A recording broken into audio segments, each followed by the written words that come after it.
Mulai. Bismillahirrahmanirrahim. Assalamualaikum warahmatullahi wabarakatuh.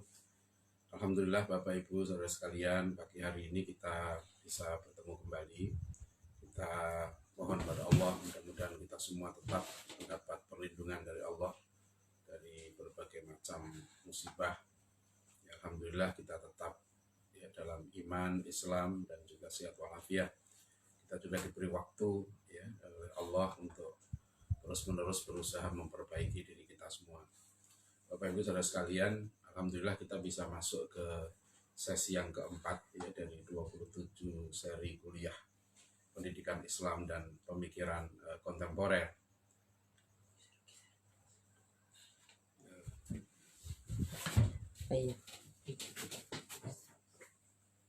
Iya, maaf ini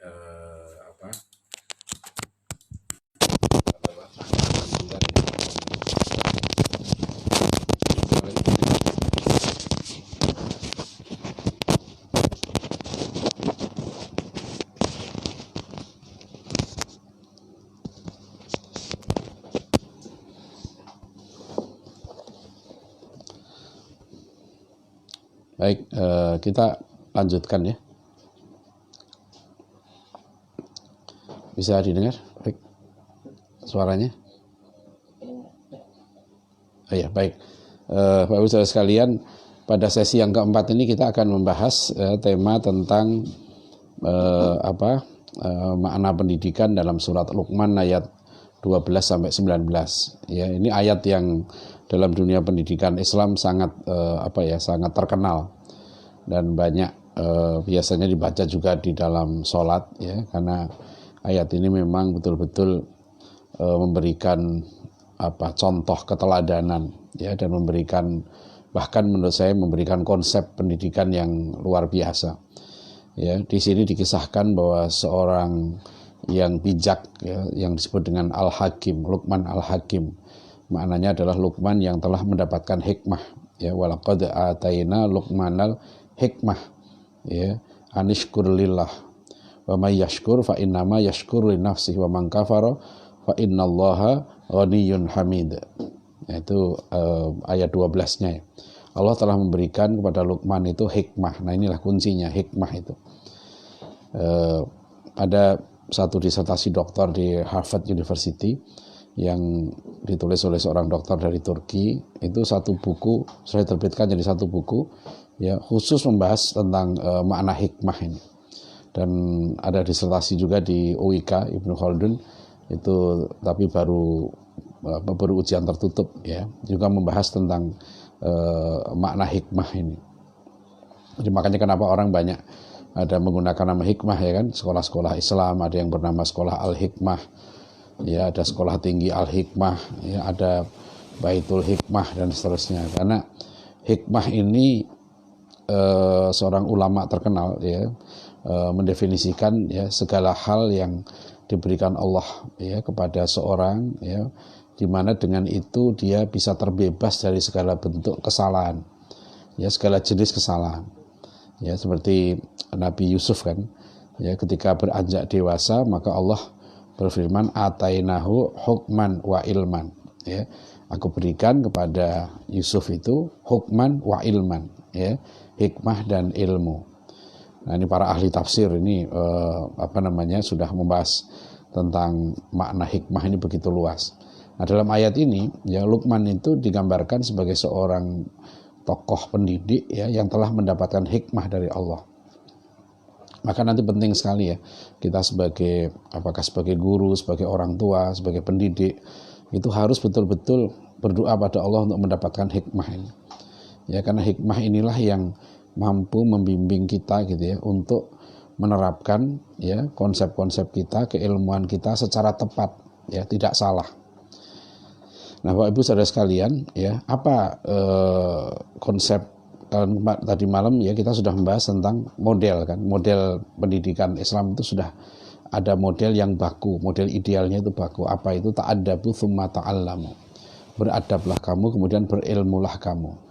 Nah, ini tergambar ya, model ini dalam surat Luqman ayat 12 ya, sampai 19, di mana yang pertama kali diterapkan Luqman kepada anaknya adalah adab ya. Lihat ini bagaimana dalam surat Luqman ayat 13 ya. Luqman menasihati anaknya. Ya bunayya la tusyrik billah ya, wa idh qala Luqmanu li ibnihi wa huwa ya'iduhu ya bunayya la tusyrik billah inna syirka la dzulmun adzim ya. Nah, di sini Luqman menjelaskan, jadi adab pertama yang ditanamkan pada anak ya, pada murid, pada siswa itu adalah adab kepada Allah. Ya bunayya la tusyrik billah, jangan sekali-sekali menyekutukan Allah. Ya, jangan membuat tandingan-tandingan bagi Allah. Ya, loyalitas tertinggi itu harus kita letakkan ya kepada Allah ya, kita aturkan pada Allah SWT, itu loyalitas tertinggi, tidak boleh ada yang lain ya, tidak layak ya makhluk apapun ya, sehebat apapun makhluk itu ya, itu nggak ada apa-apanya dibandingkan dengan Al-Khaliq itu. Nah, oleh karena itu masalah kemusyrikan ini menjadi sangat penting ya dalam agama kita. Kita diingatkan terus ya, syirik itu adalah kezaliman yang besar. Jadi zalim itu ya, perbuatan yang aniaya, perbuatan yang tidak patut ya, zalim itu adalah biasanya kezaliman ini orang memahami zalim itu sebatas kepada sesama makhluk ya. Padahal ada kezaliman yang agung, kezaliman yang dahsyat ya, yaitu syirik, kezaliman pada Al-Khaliq itu. Kezaliman kepada Allah. Yaitu kalau contoh ya, kita ada Komisi Pemberantasan Korupsi ya. Korupsi itu zalim ya, korupsi harta karena dia merampas hak orang lain ya, dia mengambil hak orang lain yang bukan haknya, maka dia zalim. Jadi Komisi Pemberantasan Korupsi itu dia menindak orang-orang yang zalim karena merampas harta ya masyarakat. Nah, sekarang ada jenis korupsi yang lain ya, yang lebih dahsyat daripada merampas harta itu, yaitu merampas hak Tuhan, hak Allah sebagai satu-satunya zat yang berhak untuk disembah dan diibadahi. Itu hanya Allah saja ya. Maka kalau orang menyekutukan Allah, disebut oleh Luqman Al-Hakim ini sebagai orang yang zalim, bahkan zalimnya zalim yang dahsyat ya. Nah, Ibu Saudara sekalian, masalah ini bukan perkara mudah ya di era sekarang, di era global, di era kebebasan informasi ini ya, di era pemikiran-pemikiran kontemporer yang merusak ya. Itu banyak sekali yang faham-faham yang mengindikasikan ya sebagai satu faham kemusyrikan itu ya. Ini maaf ya sekalian minumnya di sini ya. Ini cangkirnya ada pesantren At-Taqwa Depok untuk kenang-kenangan. Jadi contoh misalnya faham pluralisme agama ya, satu faham yang menyatakan, jadi kalau saya mendefinisikan pluralisme agama sebagai satu konsep teologis ya, yang menyatakan bahwa each and every religion is equally valid way ya to God, itu bukan karangan saya, itu memang konsep teologi dalam teologi Kristen. Jadi ada eksklusivisme, ada inklusivisme, ada pluralisme ya. Dan eksklusivisme itu adalah faham yang menyatakan hanya ya Kristen saja yang benar, yang lain masuk neraka ya, extra ecclesiam nulla salus, itu jargonnya seperti itu. Kemudian menginjak ya konsep teologi yang lain, yaitu inklusivisme ya, mengakui ya, orang Kristen yang mengakui bahwa hanya agamanya sendiri yang benar, tetapi keselamatan mungkin pada agama lain. Sehingga seorang tokoh teolog terkenal namanya Karl Rahner itu merumuskan konsep yang namanya anonymous Christianity ya, orang yang bisa diakui ya sebagai Kristen ya, yang dia kemudian bisa selamat, itu adalah orang yang menerima Bible ya, menerima ketuhanan Yesus ya, ketika misi itu sudah sampai pada mereka, ketika kabar itu sudah sampai pada mereka. Nah, itu disebut dengan inklusivisme ya. Dan ini rame lah, itu saya bahas dalam disertasi saya tentang exclusivism and evangelism in the Second Vatican Council. Yang ketiga adalah konsep pluralisme. Nah, pluralisme ini yang menyatakan bahwa each and every religion is equally valid way to God. Ya, setiap agama itu merupakan jalan yang sama-sama sah dan benar menuju Tuhan. Ini mohon sangat berhati-hati kita ya, karena dalam kuesioner kita, kuesioner yang saya edarkan ya bahkan ke satu kampus yang terkenal di Jakarta gitu ya. Saya pernah mengajar di kampus ini, kampus Islam ini ya. Saya mengajar mata kuliah sejarah pemikiran modern. Kemudian mahasiswa saya 9 kuesioner, dan salah satu bunyi kuesioner itu ya, mahasiswa saya minta menjawab setuju tidak setuju. Ya, dari 94 mahasiswa ya, saya kasih pertanyaan, ada 10 pertanyaan. Kemudian salah satu pertanyaannya bunyinya begini. Ya, bos, Tuhan Maha Adil dan Tuhan akan memberikan pahala kepada setiap manusia yang percaya dan berbuat baik, percaya kepadanya dan berbuat baik pada sesama, apapun agamanya. Ya. Nah, mahasiswa saya yang menjawab setuju dengan pernyataan itu ada 63%. Yang menjawab tidak setuju ada 37%. Nah, banyak pertanyaan yang lain, tapi jawaban itu bagi saya sangat penting, bahwa ternyata banyak anak-anak muda yang sudah termakan virus pluralisme agama ini gitu ya, yang menganggap bahwa ya semua orang beragama apapun ya itu bisa mendapatkan pahala dari Tuhan. Itu maknanya iman itu tidak penting ya dalam Islam. Begitu dia memandang begitu ya, kamu apa saja jenis iman kamu, apa saja jenis ibadah kamu, cara menyembah Tuhan apapun, yaitu bisa diterima. Yang penting kamu percaya kepadanya dan berbuat baik pada sesama. Dan ini kemudian diterbitkan juga ya paham seperti ini dalam bentuk disertasi doktor, bidang tafsir, bidang teologi. Ya, silahkan dicek ya dalam buku yang saya tulis tentang pluralisme agama. Nah, Bapak Ibu Saudara sekalian, jadi nasihat Luqman, ya bunayya la tusyrik billah innasyirka la dzulmun adzim, ini sangat penting. Ya, dalam dunia pendidikan kita ini menjadi dasar ya.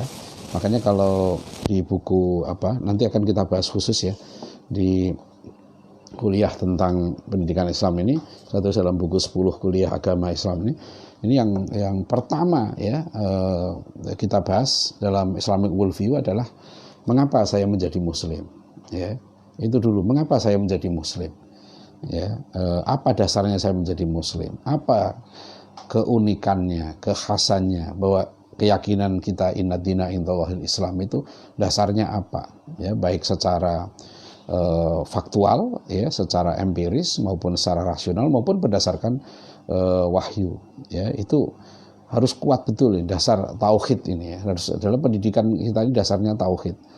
Jadi lawan tauhid itu syirik ya. Ini yang pertama. Jadi adab kepada Allah yang ditanamkan oleh Luqman Al-Hakim pada anaknya itu ya. Anaknya itu harus yakin bahwa Allah satu-satunya Tuhan, la ilaha illallah itu ya.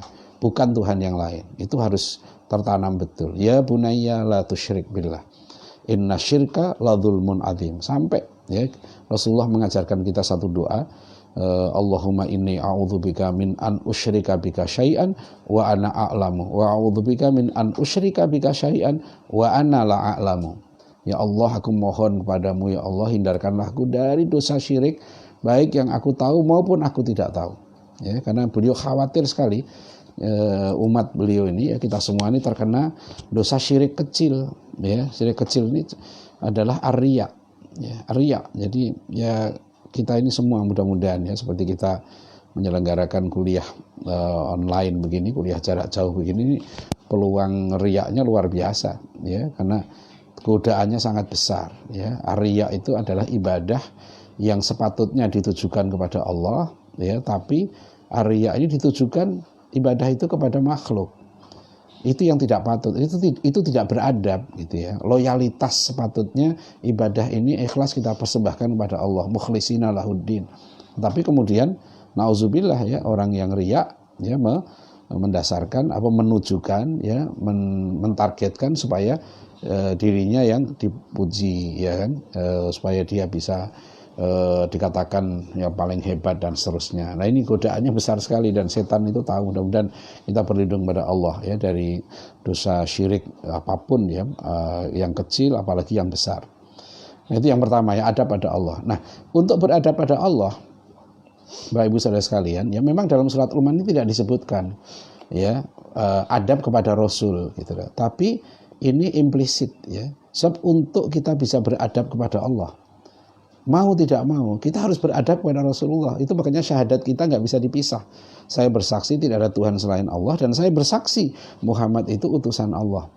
Itu nggak bisa dipisah, karena gimana kita mau beradab pada Allah, ya kan? Gimana kita mau berdoa pada Allah dengan benar, menyembah Allah yang benar? Karena Tuhan dalam Islam itu bukan sekedar wacana filosofis, bukan sesuatu untuk didiskusikan. Tuhan itu untuk disembah, untuk ditaati, untuk dipatuhi. Dan untuk taat pada Allah, untuk bisa menyembah Allah dengan benar, ya, untuk bisa tunduk pada Allah dengan benar, ya, itu harus melalui Rasulnya.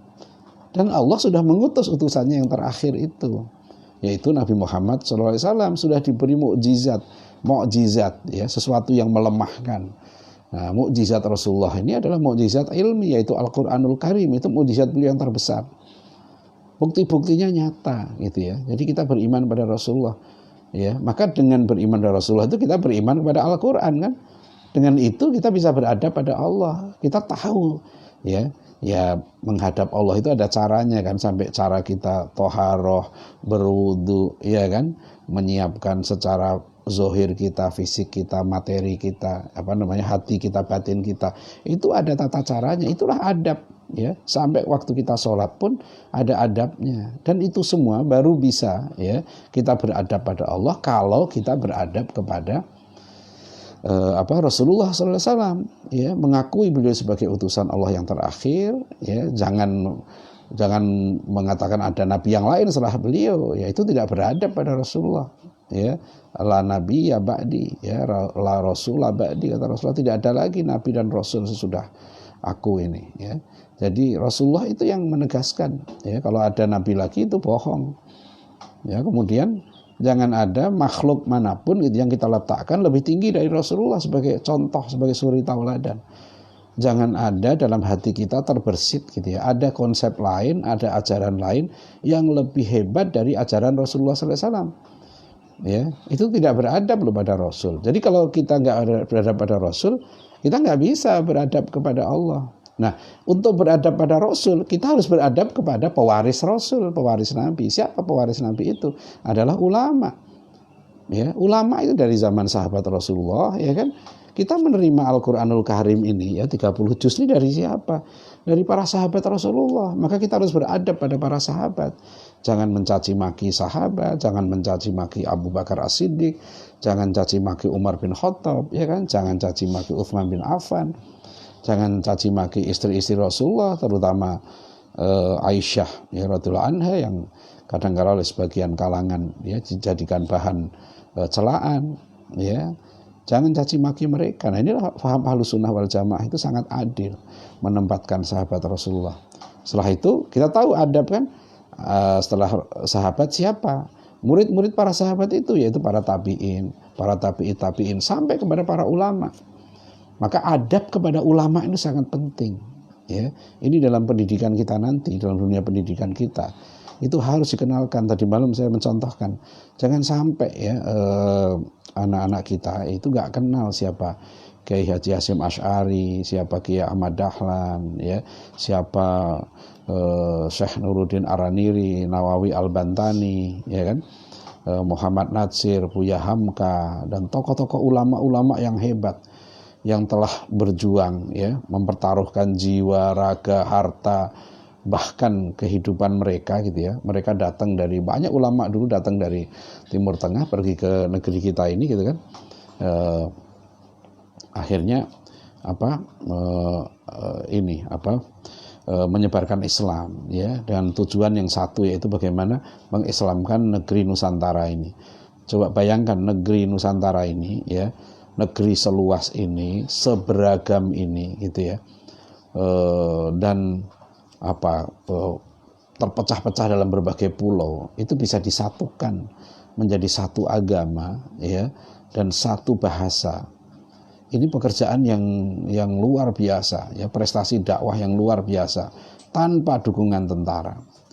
Jadi bukanlah seperti yang digambarkan ya, salah satu adab kepada ulama ini, ulama kita, para pejuang kita di negeri kita ini yang dulu telah berjasa besar ya, membawa cahaya tauhid ke negeri kita ini ya. Jangan sampai digambarkan seperti dalam buku sejarah ya, bahwa seolah-olah dakwah di negeri Nusantara ini ya itu dilakukan oleh para pedagang ya, mereka sambil berdagang ya sambil berdakwah gitu loh. Jadi seolah-olah dakwah di negeri kita ini sambilan gitu loh. Ini tidak betul. Ya, Prof. Naqib Alatas dalam buku buku sejarah beliau yang terakhir ya, Historical Fact and Fiction, terbit tahun 2013 ya, menggambarkan lebih jelas lagi dari buku Islam dalam Sejarah Kebudayaan Melayu bahwa Islamisasi di Nusantara ini dilakukan dengan sangat terencana, sangat sistematis, dan dilakukan oleh ulama-ulama yang hebat ya. Para ulama-ulama yang langsung datang dari negeri Arab ya, dan mereka datang ke sini memang ya tujuan utamanya untuk mengislamkan negeri kita ini ya. Ini bagian dari adab ya. Jadi tadi kan kita beradab pada Allah, harus beradab pada Rasul. Untuk beradab pada Rasul harus beradab pada ulama, karena kita menerima ajaran Rasulullah itu dari ulama ya, dari pewaris-pewaris Nabi itu. Nah kemudian hadirin sekalian ya, kita masuk baru di situ ayat 14 ya, setelah beradab pada Allah tadi, maka yang kedua, nah, kita disuruh beradab kepada orang tua. Ini ayat 14 sampai 15 ya.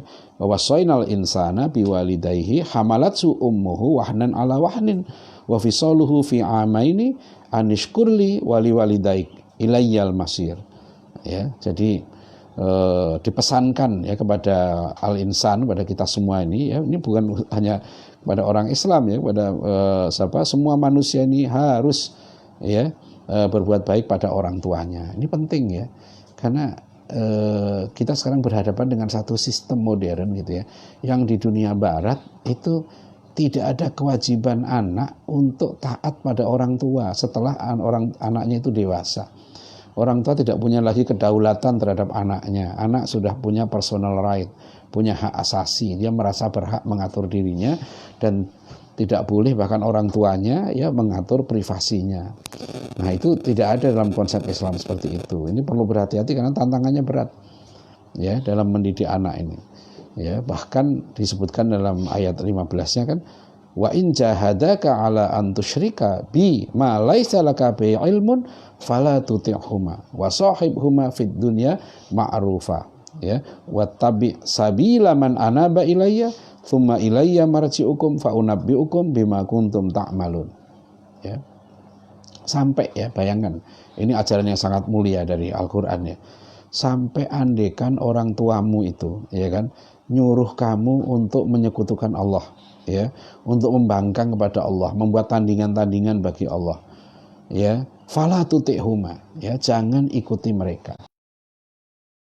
Ini cara Al-Qur'an ya, cara Allah mengajarkan pada kita kemuliaan Al-Qur'an itu. Tapi jangan ikuti. Kalau orang tuamu pun memerintahkan kamu berlaku yang tidak baik, apalagi melakukan kemusyrikan ya, maka fala tuti'huma, jangan ikuti mereka, jangan taati mereka. Tetapi wa sahibhuma fid dunya ma'rufa ya, tapi apa, bergaullah kamu dengan mereka, tetap harus memperlakukan kedua orang tua ma'rufa, dengan cara-cara yang baik ya. Coba, Islam itu agama yang dari awal ya mengajarkan kesadaran akan kebinekaan ya, kesadaran akan perbedaan. Jadi jangan menganggap bahwa seolah-olah Islam ini agama hanya untuk manusia saja, untuk orang Islam saja, untuk bangsa tertentu tidak. Ya, Allah sudah menegaskan wa ma arsalnaka illa kafatal linnas. Tidaklah aku utus kamu Muhammad kecuali ya kepada seluruh manusia. Ini kan redaksinya luar biasa, seperti menafikan. Enggak. Kamu itu bukan arsalnaka. Nah itu ya. Maaf, saya ulang lagi. Jadi Allah menegaskan ya dalam Al-Qur'an ini, dalam dalam Al-Qur'an bahwa wa ma arsalnaka illa kafatal linnas, tidaklah aku utus kamu Muhammad kecuali untuk semua manusia. Ini maka di sini wawasainal insana biwalidayhi. Kamu harus berbuat baik pada orang tuamu. Walaupun orang tuamu itu nyuruh kamu musyrik, tetap harus berbuat baik. Coba tadi saya ingin menekankan ya Bapak Ibu Saudara sekalian, betapa mulianya ajaran Islam itu menyadarkan kita akan hidup dalam masyarakat yang plural, ada kebinekaan. Dan itu tidak aneh, karena di dalam Piagam Madinah sekalipun ya, Profesor Hamidullah menjelaskan dari sekitar 54 pasal Piagam Madinah itu sekitar separuhnya itu mengatur hubungan dengan orang Yahudi. Jadi Islam itu agama yang dari awal memang mengajarkan umat Islam untuk hidup dalam masyarakat apapun, masyarakat plural. Karena Rasulullah memang diutus untuk semua manusia. Ya, jadi kalau soal menghargai perbedaan, menghormati perbedaan, itu dari awal Islam itu. Itu yang semalam saya katakan betapa Karen Armstrong kagum ya dengan tradisi Islam. Dia katakan there was no persecution in Islamic tradition. Ya, tidak ada tradisi persekusi ya dalam tradisi sejarah Islam itu tidak ada, tidak ditemukan itu. Ada kasus-kasus tapi itu bukan sesuatu. Karena Islam sangat melarang umatnya berlaku zalim. Nanti lihat ketika Madinah ya, ketika Makkah ditaklukkan coba. Ya, Futuh Makkah itu. Rasulullah membebaskan orang-orang yang telah menyakiti beliau itu. Ya, dengan damai. Ketika Islam masuk ke ke Yerusalem di masa Umar bin Khattab ya, begitu juga ketika Islam masuk Andalusia 800 tahun umat Islam itu membangun satu peradaban yang sangat tinggi ya, sampai satu buku yang ditulis oleh Tim Wallace Murphy, sejarawan barat ya, dia menulis buku What Islam Did for Us, apa yang Islam perbuat untuk kami. Dalam buku itu dia menggambarkan bahwa kami orang-orang barat ini ya itu berhutang kepada umat Islam sampai kapanpun kami nggak bisa bayar. Ya, dia tulis subbab dalam bukunya itu, The West Debt to Islam, ya, hutang Barat terhadap Islam. Jadi ini menarik ya bagaimana ajaran Islam itu begitu mulianya. Makanya kan kita orang Muslim ini, ya kan, kalau punya tetangga, ya wajib kita berbuat baik, ya, meskipun tetangga itu bukan Muslim. Punya orang tua yang berbeda akidah harus tetap dihormati, ya. Kepada sesama manusia umat Islam, jangankan kepada sama manusia, kepada hewan pun umat Islam itu harus menyayangi, ya. Kepada tumbuhan pun tidak boleh dirusak. Itu makanya kalau orang Islam itu beriman, bertakwa, berakhlak mulia seperti tujuan pendidikan nasional kita, aman negeri kita ini, ya. Nggak akan ada orang mau merusak hutan, nggak ada orang mau mencaci maki kayak sekarang ini, ya. Kita jangan terjebak menurut saya itu, ya. Caci maki, fitnah, nggak usah terlibat di situ. Karena berat, di akhirat itu berat. Kalau orang betul-betul beriman, bertakwa, berakhlak mulia, takut kehidupan akhirat, ya, kita jangan menzolimi orang lain, ya. Karena kalau yang menzolimi itu kasihan, yang dizolimi itu yang nanti di akhirat justru akan diuntungkan, karena amal ibadahnya orang-orang yang menzolimi itu akan dibayarkan, diberikan kepada orang yang dia zolimi. Nah itu, jadi ini ya pesan ya, adab kepada orang tua. Dan ini tantangan nih Bapak Ibu Saudara sekalian. Kita harus sabar betul di era sekarang ini, karena hampir bisa dikatakan sekarang kan anak-anak kita ini semua pegang handphone, ya, semua pegang informasi yang kadangkala di situ dia punya dunia sendiri, punya teman sendiri, ya, punya punya pikiran-pikiran sendiri. Jadi kadangkala bisa jadi anak dan orang tua itu serumah, ya, jaraknya hanya 1 meter, tapi terasa hidup di dalam 2 alam yang berbeda. Ada seorang teman saya memberikan gambaran. Jadi kata dia begini gambarannya tuh, banyak orang tua kehilangan anak, ya, sekarang ini gitu. Kehilangan anak, meskipun anaknya masih di rumah, tapi seperti tidak ada, ya. Nah ini yang tantangan yang sering, itu yang kita hadapi mau tidak mau sekarang, ya. Soal gadget dan sebagainya itu ya sudah realitasnya mau dikemanakan. Nah itu tantangan, itu ujian iman, ya. Nah ini pesan penting ini ya dari Luqman, adab kepada orang tua, karena ridallahi fi ridal walidain wa sukhtullahi fi sukhtil walidain. Ya, pesan Rasulullah bahwa keridhaan Allah itu digantungkan kepada keridhaan kedua orang tua. Ya, dan kemurkaan Allah digantungkan pada kemurkaan kedua orang tua. Ini dilema sekali. Saya beberapa hari yang lalu menulis satu artikel, ya, karena ada satu video yang beredar luas di YouTube, seorang dokter di Bandung yang menyesal, ya, di situ ada namanya di YouTube itu. Kemudian dia juga lulusan dari universitas terkenal di Bandung, biasa hidup, ya, keluarga besarnya itu mempunyai tradisi yang yang menghargai ilmu pengetahuan dan juga kenyamanan dalam hidup lah gitu ya. Dia punya anak 3, ya, cari aja dokter di YouTube itu ada gitu ya, dokter Bandung yang menyesal gitu ya. Nah, dia itu berhasil mendidik anaknya 3 orang, semuanya sekolah di luar negeri. Bahkan di video itu dikatakan sang dokter ini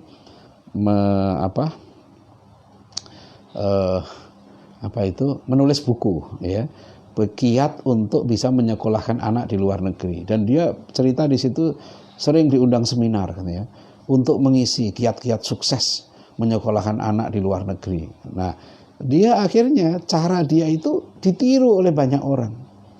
Ya, kenapa dia buat video penyesalan itu? Karena suatu ketika sang dokter ini menjumpai kasus, ya, jadi kasus yang kemudian mengubah, ya, pikirannya, yaitu istrinya sakit. Jadi ibu dari 3 anak ini sakit sampai sakit keras, ya, dibawa ke rumah sakit di Bandung. Kemudian sang ayah ini cerita bahwa dia telepon anaknya yang pertama. Ternyata anak yang pertama sudah bekerja, ya, dan susah meninggalkan pekerjaannya itu karena sudah banyak katanya janji-janji meeting itu nggak bisa ditinggalkan. Dia telepon lagi anaknya kedua, ya, supaya bisa menengok ibunya, ya, ke Bandung gitu kan. Ternyata anak kedua ini sedang ujian, ya, nggak bisa ditinggalkan. Terus anak yang ketiga begitu juga, ya, di luar negeri juga ditelepon. Anak yang ketiga ini nggak bisa datang juga karena sudah diterima di satu perusahaan IT terkenal dan dia nggak bisa meninggalkan dengan alasan keluarga, ya, karena nggak bisa minta izin begitu. Nah, ringkas cerita akhirnya sang dokter ini bercerita sambil menangis, ya, sampai istrinya itu meninggal. Jadi sang ibu ini meninggal, sampai ibu dikubur, ya, dimakamkan, nggak ada seorang anaknya pun yang datang karena semua sudah sukses di luar negeri. Nah, itulah di video itu kemudian digambarkan dia menyesal, ya, kok sampai akhirnya bukunya ditarik dan dia minta maaf, ya, telah menyebarkan katanya pemahaman yang tidak benar itu. Banyak orang yang mengikuti jejaknya. Bapak Ibu Saudara sekalian, ini penting, ya. Kasus ini sebetulnya ada juga video yang lain, tapi itu orang Malaysia yang juga menceritakan dia punya anak sekian, anaknya sudah sukses, ya, tapi ditelepon susah bukan main.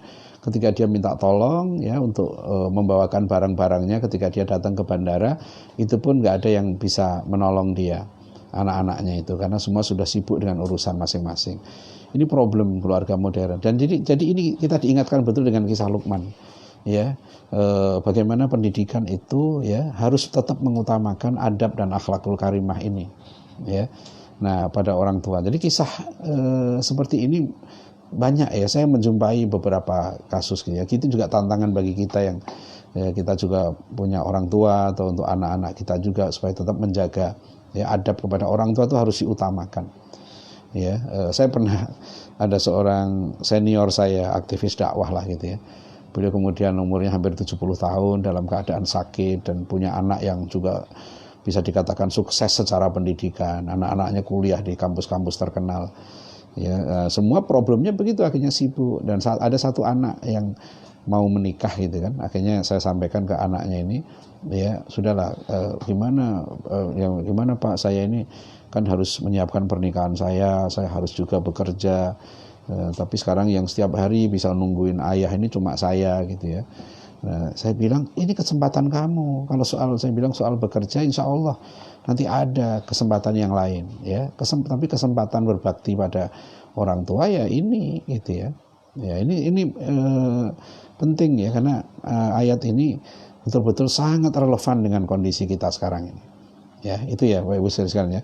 Sampai ayat 15. Kemudian ini masih adab, ya. Jadi tadi adab itu begitu jelasnya dalam surat Luqman ditanamkan. Kemudian ayat 16 ini, ya. Ayat 16 ini memberikan kesadaran ihsan, ya. Ya bunayya innaha in takum mithqala habbatin min khardalin fatakun fi sakhratin aw fis samawati aw fil ardi ya'ti bihallah innallaha latifun khabir. Ya. Jadi Luqman menasihati anaknya setelah tadi adab pada Allah, jangan menyekutukan Allah, adab pada orang tua. Nah, yang kemudian berikutnya begini, Luqman menasihatinya, wahai anakku, ya, dimanapun kamu berada, gitu ya, apapun kamu, Allah tahu kamu itu. Allah itu latifun khabir, ya. Jadi apapun yang ada sebiji apa sekecil apapun, gitu ya, baik di langit maupun di bumi, ya'ti bihallah, ya. Itu Allah tahu dan Allah. Nah, ini kaitannya semua amal perbuatan kita, apapun perbuatan kita sekecil kita, bahkan senyuman pun, gitu ya, itu bisa bernilai ibadah, ya kan? Menyingkirkan duri di jalan itu ibadah, ya. Wa may amal mithqala dzarratin khairan yarah wa may amal mithqala dzarratin syarran yarah. Jangan kita menyepelekan, ya, amal-amal yang kecil itu, ya. Nah, ini Luqman masih anaknya begitu, ya. Kamu harus sadar bahwa Allah itu dimanapun melihat. Ini penting karena Bapak Ibu Saudara sekalian, di era internet sekarang ini siapa yang bisa lagi ngawasi anak kita 24 jam berinteraksi dengan segala macam aneka jenis informasi. Itu nggak bisa lagi, sudah. Itu berat, ya, itu berat. Ya, kita kayak mahasiswa Taqwa College ini juga sudah harus ditanamkan betul kesadaran ihsan semua nih, ya, karena setiap saat mau apapun melakukan, menonton apapun, ya bisa saja, ya. Ini pentingnya kesadaran bahwa Allah, ya, itu melihat kita.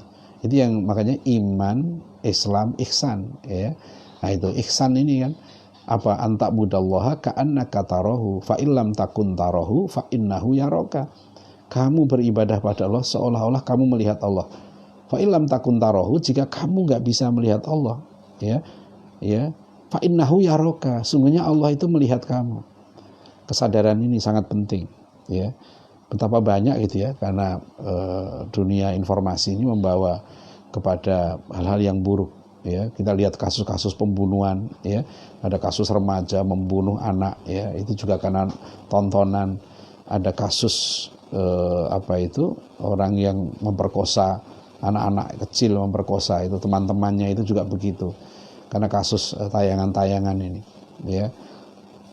Ya, saya juga beberapa kali pernah, ya, diundang ke Malaysia seminar tentang LGBT, gitu ya, di panel dengan seorang mantan homo, gitu ya, dan dia mengakui dalam seminar itu bahwa dia terjebak dalam jaringan homo sampai orientasi seksualnya berubah, ya, dari asalnya normal, ya, dia senang dengan perempuan sampai akhirnya dia senang dengan laki-laki.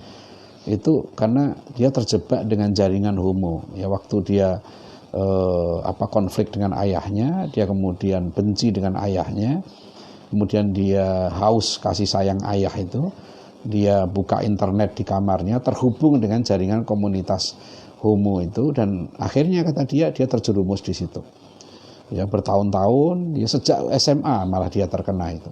Ini hati-hati, ini pentingnya kesadaran ihsan. Dan kemudian ayat 17, ya, Bapak Ibu Saudara sekalian, ayat 17 ini penting untuk kita sadar. Ini satu ayat yang jadi kalau kita lihat tadi kan gini, ya. Pertama, adab yang ditanamkan kepada anaknya itu adalah adab pada Allah, ya, tauhid tadi itu, ya. Jangan menyekutukan Allah. Kemudian kedua, ya, adab pada orang tua, kan itu, ya kan. Selalu berbuat baik, ya, beradab pada Allah, saat itu beradab pada orang tua. Setelah itu ayat 15-nya kesadaran ihsan, ya, ayat 16-nya kesadaran ihsan, dan ayat 17 ini, ya, mulai anak itu, ya, orang tua Luqman ini mulai mengarahkan anaknya untuk keluar, ya. Jadi tadi memperkuat, ya, pemikirannya, ya, batinnya, jiwanya. Setelah itu anaknya dinasihati begini, ya bunayya aqimis shalah, ya, wa'mur bil ma'ruf wanha 'anil munkar wasbir 'ala ma asabak inna dzalika min asmil umur. Wahai anakku, dirikanlah salat. Nah, ini yang menarik, ya. Dirikanlah salat, tegakkanlah salat, ya. Ingatkan terus supaya anak itu benar salatnya, ya. Salatnya ditegakkan, ya. Kemudian nggak berhenti sampai di situ. Setelah salat langsung itu, ya bunayya aqimis shalah wa'mur bil ma'ruf wanha 'anil munkar wasbir 'ala ma asabak inna dzalika min asmil umur. Ya, wahai anakku, dirikanlah salat dan jadilah kamu pejuang. Nah, ini yang penting, ya, jadilah kamu pejuang, jadilah kamu orang yang selalu menegakkan amar ma'ruf nahi mungkar, ya, memperjuangkan kebenaran, ya, kemudian benci dengan kemungkaran, ya, tegakkan kebenaran, ya, cegah kemungkaran itu, lawan kemungkaran itu. Ya, jadi apa ini artinya Bapak Ibu Saudara sekalian, ya? Jadi disinilah peran penting orang tua. Ini kan menggambarkan, ya, Luqmanul Hakim sebagai orang tua yang ditanamkan kepada anaknya adalah adab. Ya, makanya kemarin saya bilang model pendidikan Islam, ya, di era disrupsi, di era kebijakan sekolah Merdeka Belajar dan Kampus Merdeka ini, itu memberikan porsi, ya, peran yang lebih besar kepada guru, kepada orang tua untuk bisa mendidik, dan mendidik dalam arti yang terpenting, ya, adalah menanamkan nilai-nilai adab dan akhlakul karimah itu. Ya, jadi ini, ya, nilai apa di sini? Nilai perjuangan. Mendidik anak-anak menjadi pejuang. Ya, kalau saya pada para santri, pada anak-anak saya juga sering saya ingatkan, ya, bahwa jangan kamu mencari ilmu untuk tujuan yang macam-macam. Ya, karena kalau salah niat mencari ilmu, ya, itu akan mendapatkan ilmu yang tidak bermanfaat. Ya, harus jadi pejuang. Ini nasihat yang berulang kali disampaikan kepada saya, ya, oleh banyak tokoh Islam yang saya silaturahim dulu. Ya, almarhum Pak Husain Umar, ketua Dewan Dakwah dulu, ya. Sebelum beliau wafat itu ada artikel saya, ya, saya tulis. Ingat saya tahun 2005 atau 2006, ya, waktu itu saya mengunjungi Pak Husain Umar di rumahnya pagi-pagi, ya, setelah subuh gitu. Beliau habis operasi di Malaysia, operasi jantung. Waktu itu saya ketua Dewan Dakwah, beliau ketua umum Dewan Dakwah. Saya lama nggak jumpa beliau. Biasanya saya dari Depok tuh naik motor, ya, sebelum dulu saya bekerja di Istana, ya, ngepos saya di sana, wartawan Republika. Biasanya saya mampir ke rumah Pak Husain Umar di Selipi. Itu nggak terlalu jauh dari Istana. Dan di rumah Pak Husain Umar biasanya saya pagi-pagi sarapan di situ, ngobrol di situ. Nah, terakhir saya jumpa beliau itu sebelum beliau sakit, ya, pas pagi itu juga, sampai akhirnya masuk rumah sakit, dan besoknya beliau dipanggil oleh Allah SWT. Itu Pak Husain Umar itu ngasih saya buku, ya, buku Pak Natsir itu, ya, pidato Pak Natsir di Majelis Konstituante, ya, tahun 57. Ya, itu pidato itu sangat penting karena pidato itu menjelaskan tentang kebobrokan, ya, kerusakan faham sekularisme itu. Dan Pak Natsir menguraikan masalah sekularisme itu dengan cukup detail, ya. Nah, nanti insya Allah akan kita bahas, ya, di sesi yang akhir tentang pemikiran pendidikan Muhammad Natsir ini. Begitu juga Pak Husni Tamrin. Ya, Pak Husni Tamrin ini Ketua Umum Pelajar Islam Indonesia juga, tokoh terkenal, pernah menjadi wakil ketua MPR. Ya, saya ingat waktu saya ke rumah beliau itu, pesan beliau begini kepada saya, itu Pak Husni Tamrin. Dia panggil saya itu Saudara Adian. Waktu itu saya masih wartawan, ya, Saudara Adian, kamu tuh nggak usah mikir diri kamu, katanya, ya, pikirlah umat ini, gitu. Pikirlah umat ini, nanti diri kamu ada yang mikirin, katanya, gitu. Ya, nah, itu tuh saya ingat nasihat Pak Husni Tamrin itu. Yang berulang kali nasihati saya itu almarhum Pak Hartono Marjono. Ya, beliau guru saya yang luar biasa, seorang pejuang, ya, seorang tokoh ahli hukum, ya, pakar hukum, juga ahli politik, ya. Pak Hartono Marjono inilah pernah mencatat prestasi politik yang fenomenal. Tahun 1977, ya, beliau mimpin P3 waktu itu, partai P3, ya, Partai Persatuan Pembangunan, simbolnya masih Ka'bah zaman itu. Dan P3 itu menang di Jakarta, ketuanya itu Pak Hartono Marjono itu, ya. Nah, di situ waktu itu jurukamnya Roma Irama dan seterusnya, ya, karena tahun 82 waktu saya masih SMA, ya, saya tinggal di pesantren di Bojonegoro, pesantren Ar-Rasyid. Waktu itu saya masih pendukung P3. Waktu SMA itu pun saya sudah ikut kampanye. Ya, zaman itu, ya, kalau mendukung P3 itu rasanya kayak berjihad gitu. Ya, saya naik sepeda puluhan kilo ikut kampanye, tidur di lapangan, kadang naik truk, ya, malam-malam ikut kampanye, karena ikut kampanye zaman itu sangat menarik, ya. Kita merasa betul seperti sedang berjuang lah, gitu, ya. Zaman itu, ya, saya nggak bicara sekarang, ya, zaman itu setelah saya jadi wartawan, saya juga menulis buku-buku tentang P3, tentang politik dan sebagainya. Bapak Ibu sekalian, ini pesan Luqman ini, ya, jadilah kamu pejuang, karena pesan perjuangan ini penting ya, pesan perjuangan. Jadi kita itu nggak akan menang ya, nggak akan menang kalau ruh perjuangan ini nggak ada ya.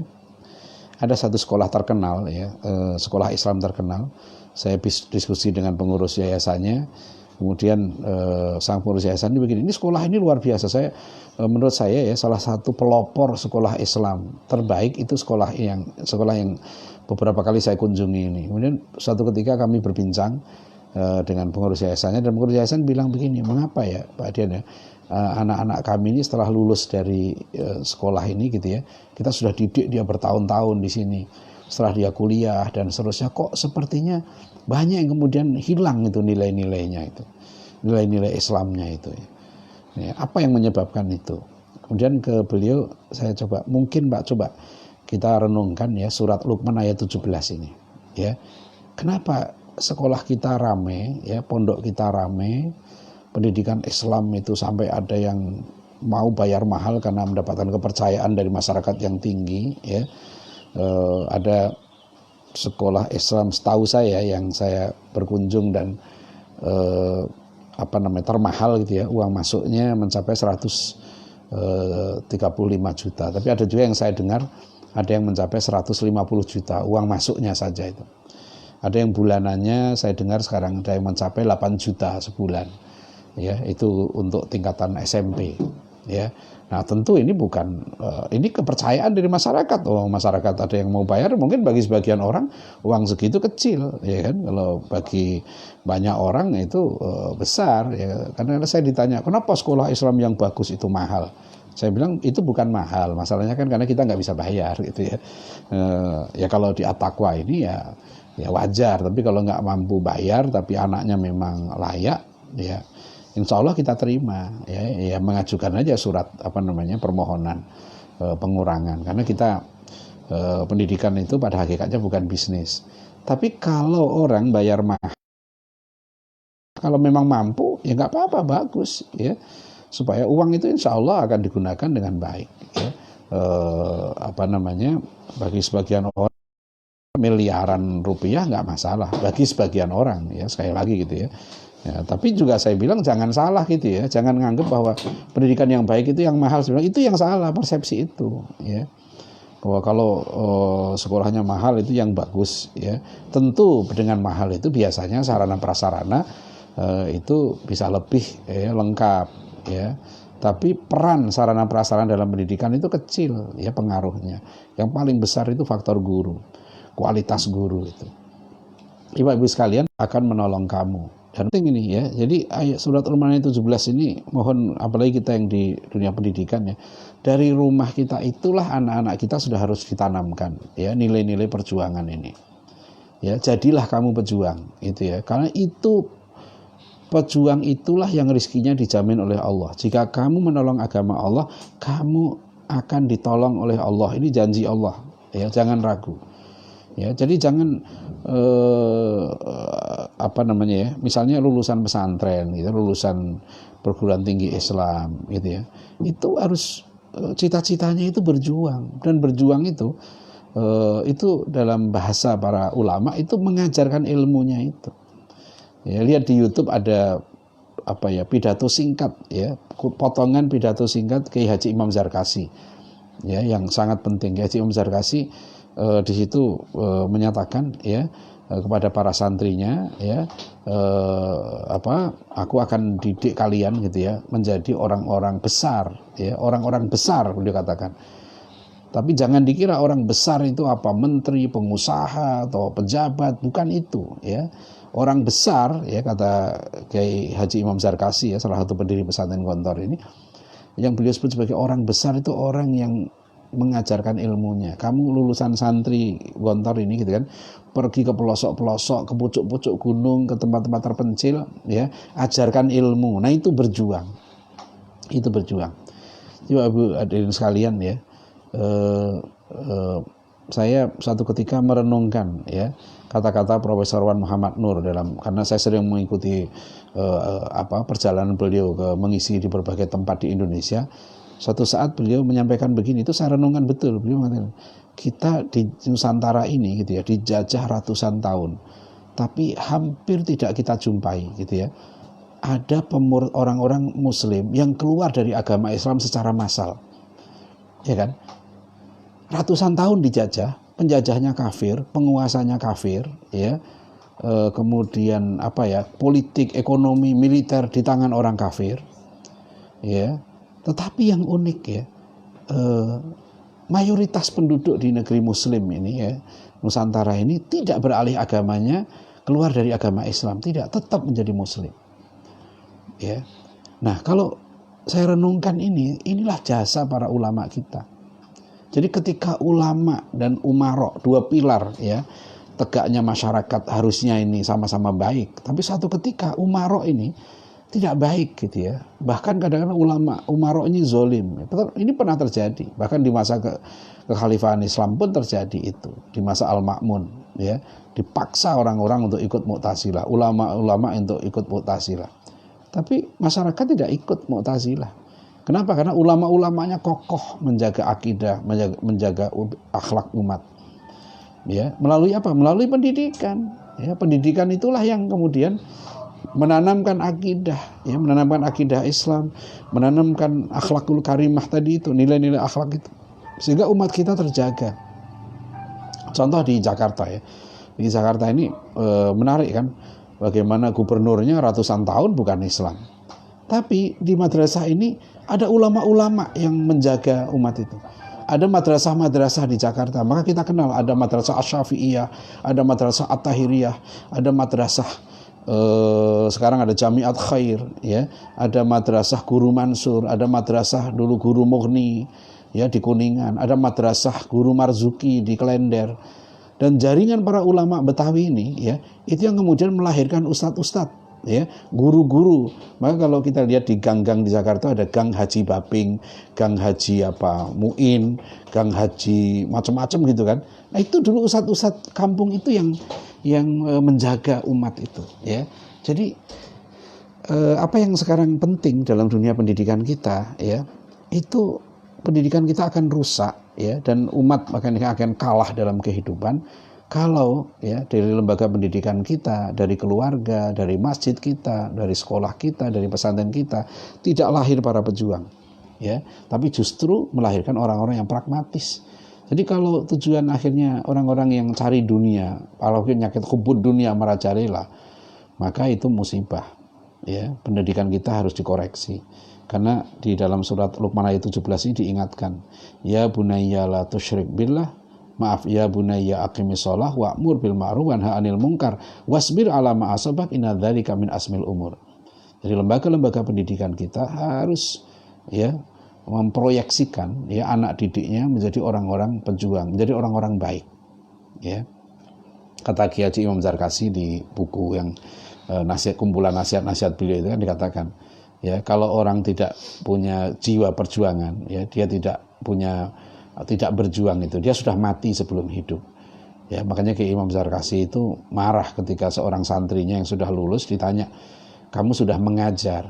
Ya. "Belum Pak Kiai." Maka Pak Kiai Imam Zarkasi mengatakan, "Mati kamu."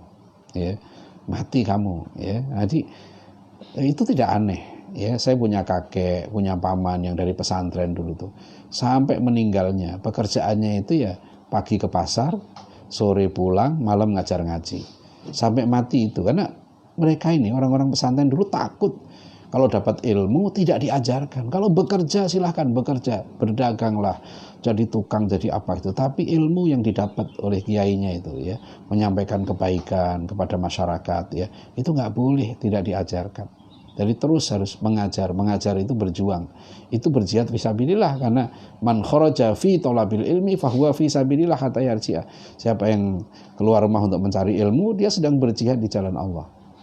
Nah, ini pentingnya ini ya. Maka Rasulullah SAW mengingatkan ya. Ini hadis yang dikutip oleh siapa ini? Ini buku yang semalam kita bahas ya. Dr. Majid Ihsan Al-Kilani dalam buku ini. Ya, dalam buku ini Dr. Majid Ihsan Al-Kilani mengutip satu hadis Rasulullah SAW. Idza azzamat ummati ad-dunya nusiat minha haibatul Islam. Ya, apabila umatku sudah memuja dunia, maka akan dicabut kehebatan Islam dari mereka. Ya, wa idza tarakat al-amra bil ma'ruf wan nahya 'anil munkar hurimat barakatul wahyi. Apabila umatku ya sudah meninggalkan perjuangan ya menegakkan amar ma'ruf nahi munkar ya, maka apa? Hurimat barakatul wahyi, diharamkan keberkahan wahyu atas mereka. Diharamkan berkah wahyu ya. Kalau berkah dicabut oleh Allah, yang terjadi apa? Laknat, musibah. Ya, meninggalkan perjuangan. Ya, dan yang ketiga, idza tasabat ummati saqatat fi ainillah. Apabila umatku sudah saling caci maki satu dengan yang lain, saling menghina satu dengan yang lain, maka jatuhlah martabat mereka di hadapan Allah. Ya. Ini kita jangan saling menghina, saling melecehkan, ya, sabar dalam perbedaan. Ini yang kita diuji oleh Allah. Ini ya, jangan soal corona aja kita ribut, bukan main. Ya sudahlah, kita kaji ya pendapat yang ada yang sekarang mengimbau untuk sholat Jumat atau sholat zuhur di rumah. Ya, hari Jumat ada yang fatwanya begini, fatwa begitu. Ya sudah, sekarang ini silahkan berbeda pendapat gitu ya, tapi dengan dasarnya ilmu. Ya, dasarnya ilmu. Jadi Bapak Ibu Saudara sekalian, ini yang penting, ada masalah yang lebih besar lagi yang sedang mengganggu ya, menghadang kita ini ya, tentang keselamatan akidah dan akhlak kita semua umat Islam ini. Nah, terakhir ya, nasihat Luqman ya kepada anaknya adalah wala tusair khaddaka linnasi wala tamshi fil ardi maraha innallaha la yuhibbu kulla mukhtalin fakhur. Ya, kemudian inilah dalam berinteraksi dengan sesama manusia, Luqman menasihati anaknya ya, jangan kamu sombong ya, jangan angkuh. Allah enggak suka ya dengan orang-orang yang angkuh ini ya. Kemudian yang terakhir, waqsid fi masyika waqdud min sautik inna ankaral aswati la sautul hamir. Ini sampai cara berbicara ya, berbahasa itu diajarkan Luqman ya. Jangan bersuara melengking seperti himar ini. Ini adab ya, adab berbahasa. Ini juga penting sekarang ini, jangan sampai kita nggak ngerti tentang adab sopan santun berbahasa ini ya. Karena konten bisa baik ya, nilai dakwah bisa baik, materi dakwah itu baik, tapi kalau cara menyampaikannya tidak baik ya, maka itu tidak akan sukses ya dakwah kita itu. Disitulah kita diserukan ya, surat An-Nahl ayat 125 itu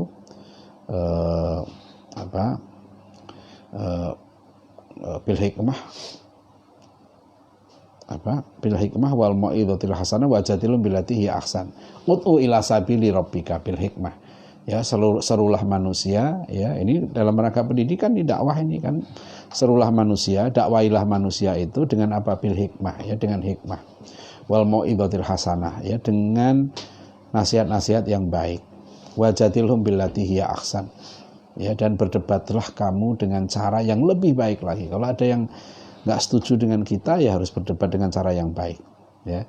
Ini kita harus belajar Bapak Ibu Saudara sekalian ya, nah inilah yang diajarkan Luqman pada anaknya. Jadilah kamu pejuang, tapi juga kamu harus rendah hati ya, kamu tawadhu ya, kamu jangan sombong dengan manusia, jangan angkuh ya, jangan merasa hebat gitu. Ini betul-betul ya, surat Luqman ayat 12 sampai 17 itu menjadi pelajaran yang berharga dalam dunia pendidikan, khususnya dalam menanamkan adab ya. Jadi inilah aplikasi dari konsep baku yang tadi malam kita bahas ya, model baku dalam pendidikan Islam. Modelnya itu adab ilmu itu kan. Nah, adab itu salah satunya dicontohkan dalam surat Luqman ini ya. Inilah untuk menyiapkan anak menjadi pejuang, menjadi orang yang berakhlakul karimah, menjadi orang yang beradab ya kepada dirinya, kepada keluarganya ya, terutama tentu kepada Tuhannya yang pertama tadi, kepada nabinya, kepada pewaris nabi, kepada orang tua ya kan. Kemudian adab, dia meletakkan dirinya sebagai pejuang, dan yang terakhir adab kepada sesama manusia ya. Nah, inilah pelajaran yang bisa kita ambil dari surat Luqman Al-Hakim. Surat Luqman saya surat ke-31 dari Al-Qur'an ini ayat 12 sampai 19. Mudah-mudahan bermanfaat. Mohon maaf kalau ada kekurangan dan kekhilafan. Mungkin ada pertanyaan? Ada ya. Kita setengah jam ke depan kita coba untuk menjawab pertanyaan-pertanyaan. Terima kasih. Billahi taufik wal hidayah. Assalamualaikum warahmatullahi wabarakatuh. Suaranya bisa didengar jelas? Ya, minum dulu ya.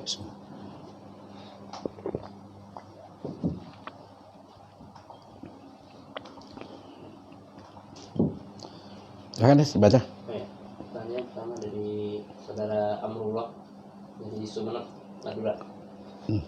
Sumenep ya, jauh itu. Ya. Nah. Bagaimana cara menjadi pendidik seperti Lukman Hakim di era milenial yang Masya Allah tantangannya sangat luar biasa, seperti hantu android dan kenakalan intelektual yang merajalela. Dan kunci kesuksesan pendidikan, ini pertanyaan yang kedua, dan kunci kesuksesan pendidikan lebih berorientasi pada ibu. Nah, bagaimana mencari seorang ibu bagi anak-anak dalam kurung istri yang era sekarang, yang solehah, penyayang, karakter wanita solehah, penyayang dan subur. Tiga ciri-ciri seperti tersebut sulit untuk mengetahui. Mohon penjelasan dari Ustaz. Ya masuk surga itu emang susah gitu ya. Jadi jangan dikira masuk surga itu gampang gitu ya. Susah lah ya kan. Orang mau masuk UI aja sekarang persiapannya 14 tahun ya kan, TK 2 tahun, SD 6 tahun ya kan, SMP 3 tahun. Orang mau masuk kedokteran UNER, coba persiapannya kayak apa? Orang tuanya bersiap dari TK sudah cita-citanya menjadi dokter gitu kan. Itu persiapannya panjang. Ini masuk surga sambilan, ya kan? Bagaimana cara mendidik? Ya belajar, nggak ada cara lain. Caranya dengan ilmu, ya. Makanya ilmu pendidikan Islam ini ilmu penting, fardu ain, ya. Saya punya mahasiswi itu, ya, ada beberapa ya, yang S2 itu sudah umur 65 tahun, dia sudah master di Amerika. Umur 65 tahun sudah punya cucu, ya, bahkan sudah dulu seorang profesional di BUMN. Ya, saya punya mahasiswi lagi itu dokter spesialis. Umurnya 68 tahun, sekarang berarti sudah 58 tahun, sekarang berarti sudah di atas 60. Ada juga mahasiswi saya sekarang lagi nulis disertasi juga, itu sudah profesor. Juga di atas 60 tahun, ibu-ibu. Ya, belajar pendidikan Islam. Ya, kalau siapa Amrullah ini masih muda ya, berapa umurnya gitu ya. Itu mudah, masih belajar dulu, belajar pendidikan Islam harus dipelajari. Jadi makanya surat At-Tahrim ayat 6 itu, ya ayyuhalladzina amanu qu anfusakum wa ahlikum naro. Itu khitabnya kepada suami itu gitu sebenarnya, paling utama pada suami. Wahai orang yang beriman, jaga dirimu dan keluargamu dari api neraka. Inilah beratnya jadi laki-laki. Ya, jangan melihat rumah tangga dalam perspektif gender sekarang ini. Seolah-olah laki-laki suami istri itu haknya sama. Loh, kok mau haknya sama? Tanggung jawabnya itu lebih berat laki-laki. Ya, jadi laki-laki itu yang harus benar dulu, dia harus tahu ilmu mendidik anak. Ya, jadi sebelum nikah itu ya belajar dulu gitu ya. Ya, kuliah di At-Taqwa College itu. Ini penting. Jadi jangan belajar yang macam-macam, justru ilmu yang pokok ya. Ini satu buku yang kalau antum baca sering saya ungkapkan dalam berbagai seminar. Buku itu saya dapat hadiah dari teman di Malaysia, dan Profesor Muhammad Nur kemudian menunjukkan pada saya poin penting dari buku itu, karena buku itu tebal banget, 1340 halaman lebih ya. Judulnya Tragedy and Hope ya, karangan dari Profesor Carroll Quigley ya. Itu dia mentornya Presiden Bill Clinton. Di internet bisa di-download bukunya itu. Judulnya Tragedy and Hope ya, Profesor Carroll Quigley, double L. Ya, dia kalau dalam kesimpulan ya, buku ini menggambarkan bahwa kami orang-orang barat ini sudah mencapai banyak kemajuan gitu ya, sampai mungkin kami bisa menunda kepikunan dan kematian gitu. Tapi dia bilang gitu dalam bukunya itu, some things we clearly do not yet know ya, is how to bring up children ya, to form them into mature and responsible adult.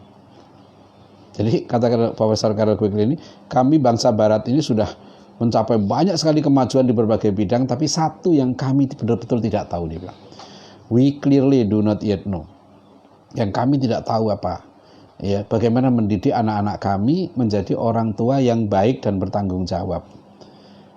Nah, ironinya kemudian kalau kita renungkan, dalam kurikulum pendidikan kita itu nggak ada kurikulum mendidik jadi orang tua itu. Nggak ada prodi. Saya seminar di Kementerian Agama sebelum Pak Lukman Hakim turun, waktu itu peluncuran buku apa itu moderasi beragama itu kan, itu apa saya sampaikan kita itu aneh gitu ya, di perguruan tinggi kita ini tidak ada jurusan misalnya sarjana istri solehah, itu nggak ada. Yang ada sarjana komputer, sarjana sarjana pertanian ya, sarjana farmasi, sarjana kedokteran ya. Jadi nggak ada sarjana istri solehah ya. Jadi tadi kalau Amrullah nanya ya apa tadi itu tentang gimana cara mendidiknya, ya belajar ilmu pendidikan Islam ya, ilmu ini Kemudian yang kedua tadi nyari istri yang soleha itu. Nah itu jangan istrinya dulu ya, suaminya dulu yang benar. Ya, karena nanti kalau suaminya benar, insya Allah cari istri benar. Cari istri itu gampang, ya, banyak perempuan yang soleha itu banyak. Ya nyarinya aja yang benar. Ya itu. Jadi udah minta sama Allah banyak doa, ya nanti dikasih oleh Allah. Ya itu ya tentu kriteria-kriteria yang ditunjukkan secara syariat tetap, tapi keputusan terakhir. Tapi jangan kemudian begitu ya, menganggap bahwa ya cari istrinya solehah itu kan, tapi suaminya terus nggak mau tahu tentang ilmu pendidikan. Pokoknya itu urusan istrinya, itu nggak betul. Mendidik anak itu justru utamanya tanggung jawab suami. Ya, makanya suami harus didik istrinya. Ya. Nah itu ya, jadi bisa mendidik anak. Ya, jadi ini sekarang ada seminar ya, seminar di berbagai tempat saya lihat tuh ya, cara kilat dapat istri 4. Itu mahal itu seminarnya itu, biayanya ada yang 3 juta gitu ya, sehari seminar tuh. Ya, cara kilat dapat istri 4 itu menarik juga itu seminarnya itu. Tapi saya lihat materinya ada satu yang kurang di situ. Yang kurang adalah cara mendidik anak. Ya, karena semakin banyak istri, semakin banyak anak, ya semakin berat didiknya. Ya. Jadi itu yang sering saya kritik kan, orang itu bersikap adil ya. Jadi kemampuan mendidik itu penting, menjadi salah satu komponen yang justru itu yang penentu. Ya, kalau dia seorang yang pendidik yang baik, ya silahkan dia, ya perbanyak istri, perbanyak anak. Ya, kalau dia mampu. Ya, berlaku adil itu bukan hanya termasuk adil terutama dalam pendidikan. Ya, itu ya. Jadi dari Sumeneb ini, alhamdulillah ini, ya intinya adalah belajar terus menerus, karena mempelajari pendidikan Islam ini juga perlu waktu yang cukup panjang.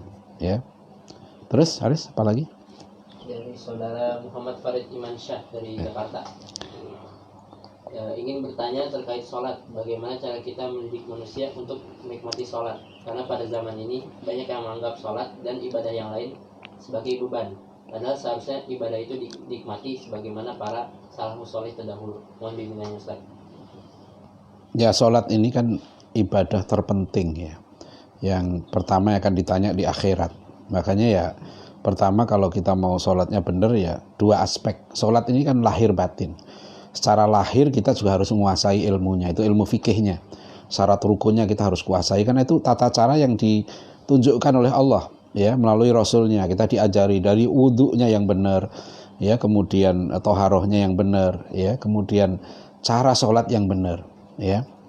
Itu tapi jangan terlalu berdebat soal aneka rupa tentang perbedaan fikih yang sifatnya furu'iyah ya.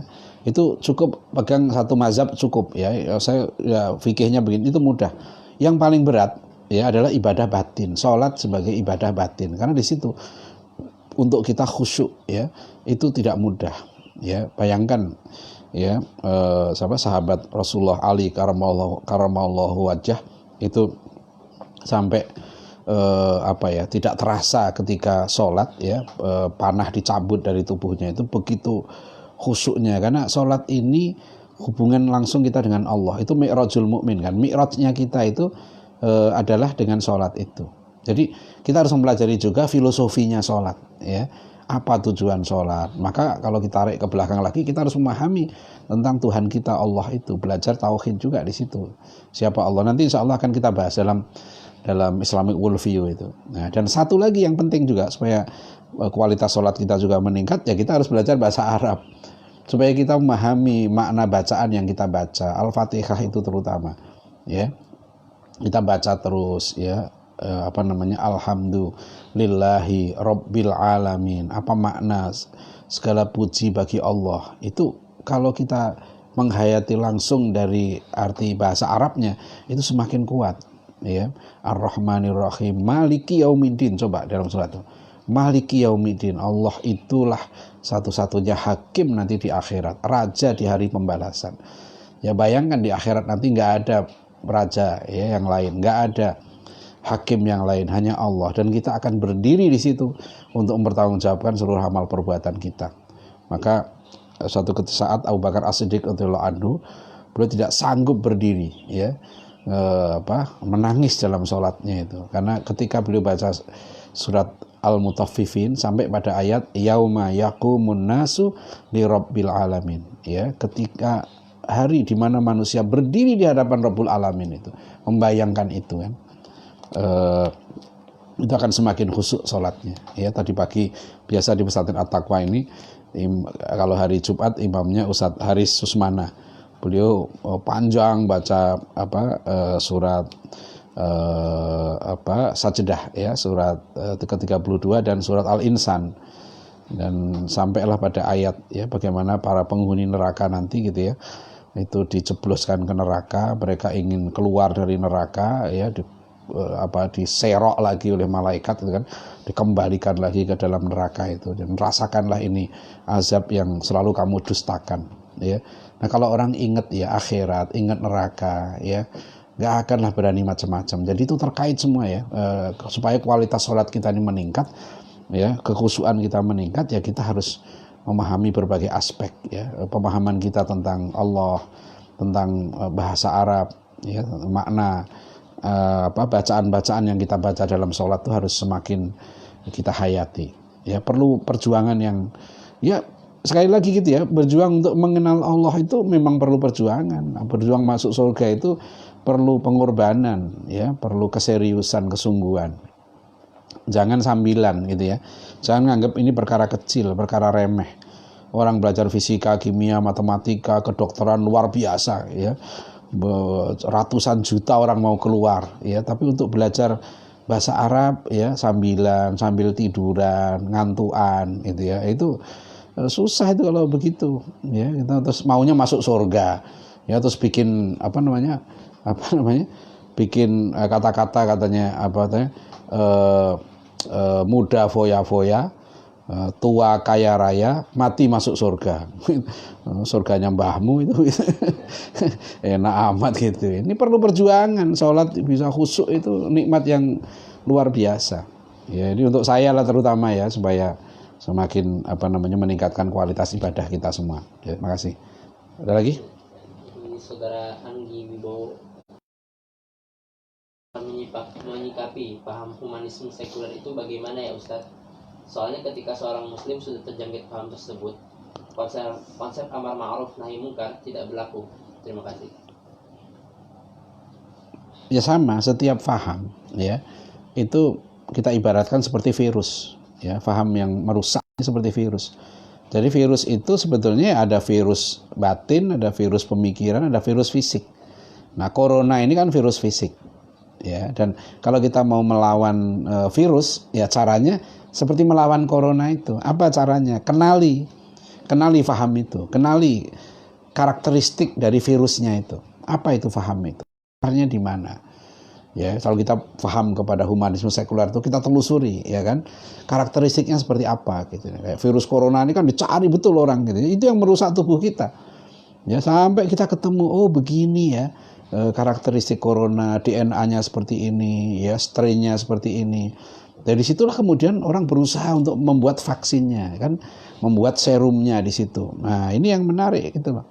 Nah, makanya sama dengan kita melawan virus pemikiran yang merusak begini, harus dikenali juga karakteristik virus humanisme sekuler ini. Nah, nanti kita mengenali hakikat asal usul paham dari mana nih munculnya paham humanisme sekuler ini, ya. Nanti insya Allah di serial kita berikutnya kita akan mengenal itu, ya, hakikat peradaban Barat dan dampaknya terhadap pemikiran Islam, ya. Ini kan semua berakar dari trauma, ya, trauma masyarakat Barat terhadap hegemoni agama, terhadap konsep teokrasi yang dulu mereka terapkan selama hampir 1000 tahun, yang disebut sebagai the Middle Ages, ya, di mana masyarakat Eropa ini pernah trauma dikuasai, dipimpin oleh agama, ya. Baca artikel saya di internet ada, ya, judulnya Sejarah Gelap Para Paus. Ya, saya mengulas satu buku yang diterbitkan Gramedia, judulnya Sejarah Gelap Para Paus itu. Itu terjemah dari buku bahasa Inggris, ya, berjudul The Dark History of the Popes. Nah, itu digambarkan di situ. bagaimana kerusakan tokoh-tokoh agama gitu ya, kerusakan pemimpin-pemimpin agama yang mereka tidak bisa dijadikan contoh oleh masyarakatnya, bahkan perilaku mereka sangat rusak ya, perilaku mereka bejat, mereka menyuruh orang untuk menderita, tapi mereka hidupnya foya-foya, mereka bekerja sama dengan penguasa, menindas rakyat. Ya, akhirnya masyarakat muak dengan tokoh agama, bencilah di mereka dengan tokoh agama itu, yang mereka sebut sebagai anti-klerikalisme itu. Ya, mereka masyarakat menjadi anti kepada pemuka agama, anti. Kalau mungkin ya hati-hati kita kalau di Eropa dulu mereka anti kepada pendeta, sampai mereka buat jargon, hati-hati jika Anda berjalan di depan seorang perempuan, hati-hati jika Anda berada di belakang keledai, tapi hati-hati jika Anda berada di depan atau di belakang seorang pendeta. Ini peristiwa ini bisa terjadi pada masyarakat Islam ya, kalau ulama-ulamanya tidak bisa jadi contoh ya, ulama-ulamanya justru kemudian perilakunya dan ucapannya berbeda, masyarakat nggak percaya, nah lama-lama masyarakat akan jauh dari ulama, meninggalkan ulama, bahkan bisa benci ulama. Kalau mereka sudah benci ulama, kemana mereka? Mereka akan mengikuti setan. Itu mau tidak mau ya. Nah ini juga harus hati-hati, karena kadang-kadang kebencian pada ulama itu juga direkayasa, diatur sedemikian rupa. Ada oknum-oknum ulama misalnya yang tidak baik gitu kan, kemudian diangkat sedemikian rupa sehingga orang seolah mempersepsikan seolah semua ulama itu sama ya. Ini yang berat tadi itu ya. Jadi humanisme sekuler itu dikenali karena intinya kan dia nggak mau diatur oleh Tuhan, kembali kepada manusia, ke dignity manusia, kehormatan manusia, kedaulatan manusia itu. Nah itu yang faham seperti ini. Mengapa mereka bisa begitu akhirnya? Karena mereka menolak Tuhan. Intinya kan itu yang dikatakan oleh Jean-Paul Sartre ya. Even if God existed ya, we must reject him ya, since the idea of God negates our freedom. Ya, kata filosof Prancis ini, bahkan andaikan Tuhan itu ada, itu pun harus kita tolak katanya. Sebab ide tentang Tuhan itu membunuh kebebasan kita.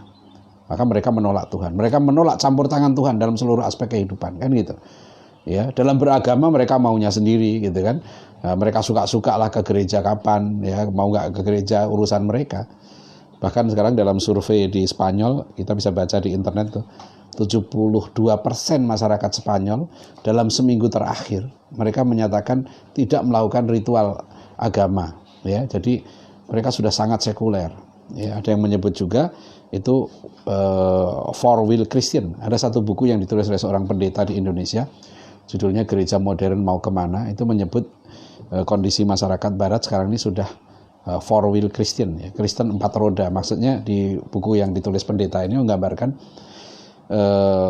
orang datang ke gereja itu berhubungan dengan agama hanya 3 kali dengan mobil, 3 kali seumur hidupnya. 1 waktu dibaptis, 2 waktu nikah, waktu kawin gitu ya, dan 3 waktu mati. Selebihnya hidupnya nggak ada kaitan dengan agama lagi.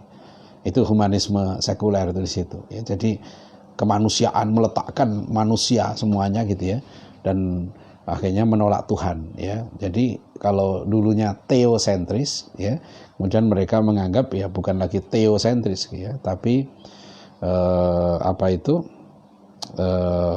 homosentris gitu ya, manusia yang jadi pusat ya, pusat segala sesuatu. Nah, jadi itu paham yang ekstrim ya, yang kita tahu. Jadi intinya adalah kalau mau mengatasi itu kenali betul. Ya, insya Allah nanti pelan-pelan kita coba bahas. Ya, gimana? Ada lagi? Dari saudara Junji Rombani dari Jogja ingin bertanya, bagaimana cara yang baik menjadi musyrik di pesantren yang pada prinsipnya kita menggantikan peran orang tua mereka untuk sementara. Ya, menjadi musyrif atau mudabir atau murabi gitu ya di pesantren ini, apa ya, cara terbaik itu kalau prinsipnya adalah menjadi contoh ya, usahakan sedapat mungkin gitu ya, itu menjadi contoh ya. Kalau tidak bisa dalam semua hal ya, tentu pilihlah hal yang mampu ya dikerjakan. Kalaupun tidak bisa seperti itu ya, ajaklah untuk bersama-sama melakukan kebaikan itu. Jadi misalnya begini, sebagai musyrif kita kadang punya kelemahan, ya kan, dan itu nggak usah ditutup-tutupi, ya. Dan juga jangan menyebabkan kemudian antar dulu saya belum sempurna. Nggak, itu kesempatan yang sangat berharga, ya, karena kita nggak ada kesempatan kapan lagi mau belajar menjadi pemimpin, karena di pesantren ketika menjadi mudabir, menjadi musyrif, itulah kesempatan yang sangat berharga. Bahwa kita banyak kekurangan, iya, nggak ada yang sempurna, justru di situ, ya, ketika kita ditugaskan itu kesempatan untuk memperbaiki diri, dan di situ sama-sama belajar, ya, bahwa nanti ini nggak sempurna, ini salah, itu biasa, kita manusia. Jangan digambarkan kita ini semuanya sudah hebat, bisa enggak. Itu pendidikan tuh di situ. Ya, terus belajar dari kelemahan, evaluasi terus, ya. Ya, jadi kalau misalnya musyrif begini, kok anak buah saya nggak menurut sama saya, introspeksi.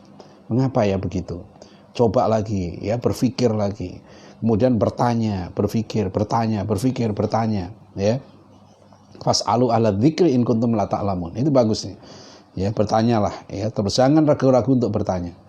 Ya. Datangi yang senior, ya, yang sudah punya pengalaman, karena itu hikmah. Ya. Mendidik ini bukan hanya dengan ilmu. Kita ilmu tahu begini, tapi hikmah itu pemahaman yang diberikan Allah pada kita, ya. Mungkin kita tidak tahu bentuk pemahaman itu, tapi kita mampu, ya, mengatasi masalah dengan tepat, ya, karena hikmah itu. Nah, itu kita terus berdoa di samping itu. Ya, itu yang terakhir, ya, doa. Jadi terus belajar, jangan menyerah, dan doa. Ya, doa untuk kebaikan kita, dan doa juga untuk anggota kelompok kita yang kita diwajibkan untuk menjadi musyrif itu. Harus terus kita doakan. Nah, itu kuncinya, ya. Jadi itu kesempatan untuk belajar. Ya, ada lagi? Masih? Dari saudara Alhamdi Al-Indonesia. Ustadz, mohon maaf agak telah menyimak kuliahnya. Kenapa redaksi ayat 14 berbeda dengan ayat-ayat lain?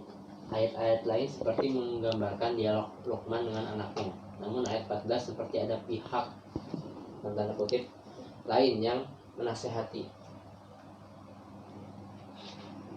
Ayat 14 tadi yang tentang orang tua, ya. Maaf.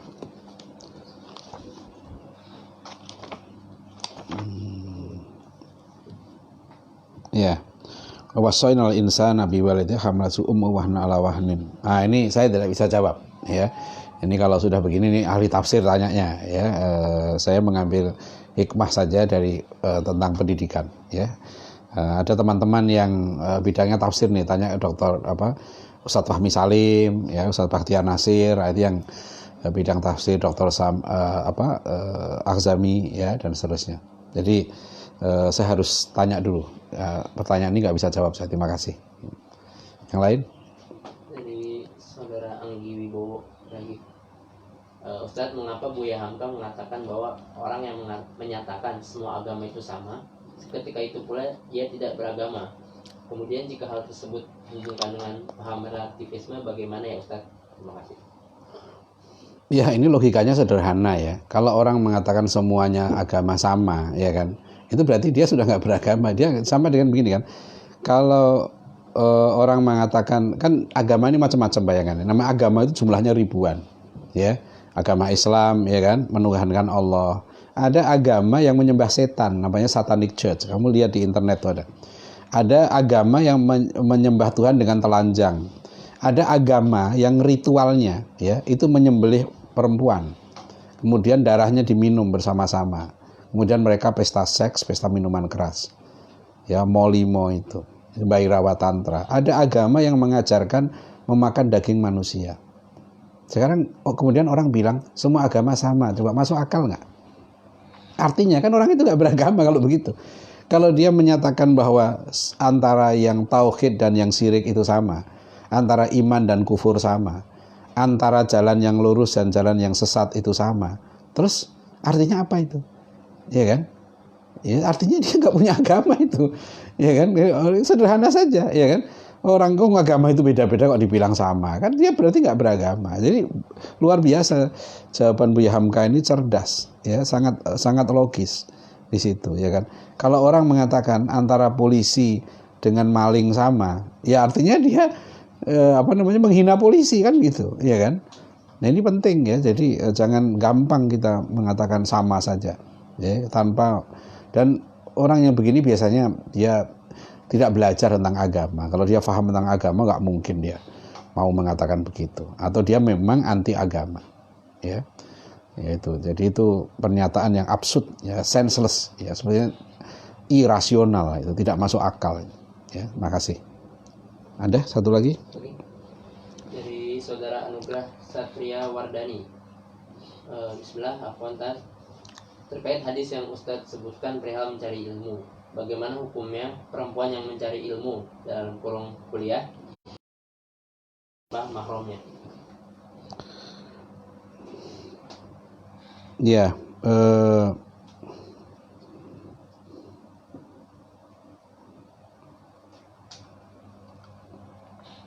ini persoalan lama ya. Waktu saya kuliah dulu banyak pertanyaan seperti itu. Gimana kalau perempuan, ya dulu begini jawaban para ulama. Saya ini bukan ahli ahli.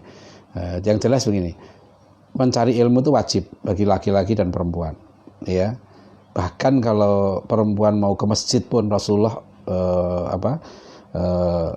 minta jangan dilarang, ya, karena itu wajib, ya. Jadi yang penting jalannya aman, dipastikan keamanannya, ya, diserahkan kepada orang yang bisa mengamankan itu, ya. Itu tidak mengapa asalkan itu tadi, ya. Sebab kewajiban mencari ilmu itu wajib laki-laki atau perempuan sama kewajiban itu, tidak dibeda-bedakan. Ya, untuk menjadi orang baik, bertakwa pada Allah, itu laki-laki dan perempuan sama, ya.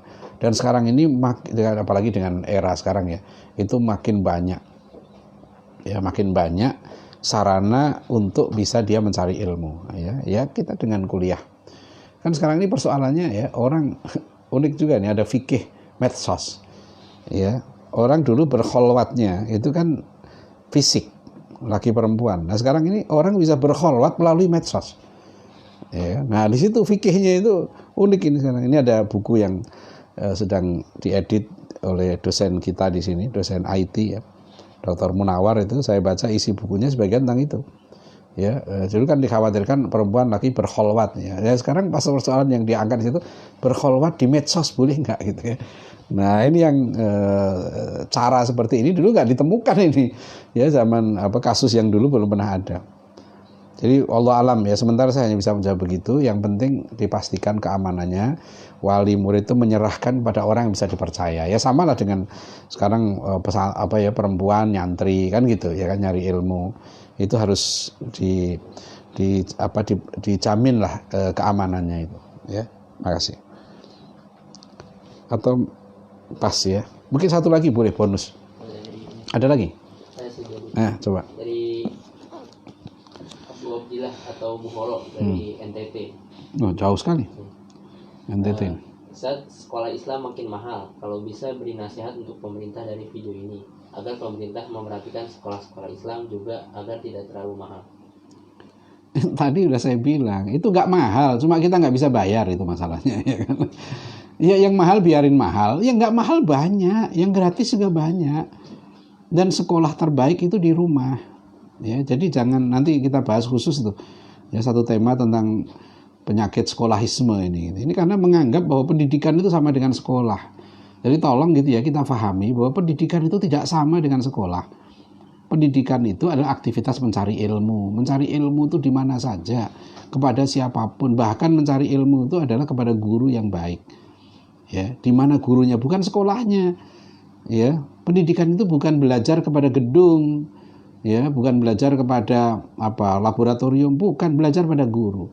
Jadi kalau mencari ilmu, yang pertama dicari itu adalah tahu dulu ilmu apa yang harus dicari, ya. Itu namanya kita paham dulu konsep ilmunya. Setelah itu harus tahu kemana mencarinya, mencari kepada guru-guru yang baik. Jadi kalau kemarin ada yang bagus begini, ada calon mahasiswa At-Taqwa College dari Jogja, dia sudah hafal 22 juz, gitu, ya, pernah jadi santri teladan selama 2 tahun, ya, dia sudah lulus aliyah, sudah pengabdian juga mengajar selama setahun, ya, hafalannya mungkin sudah 5 juz, gitu, ya.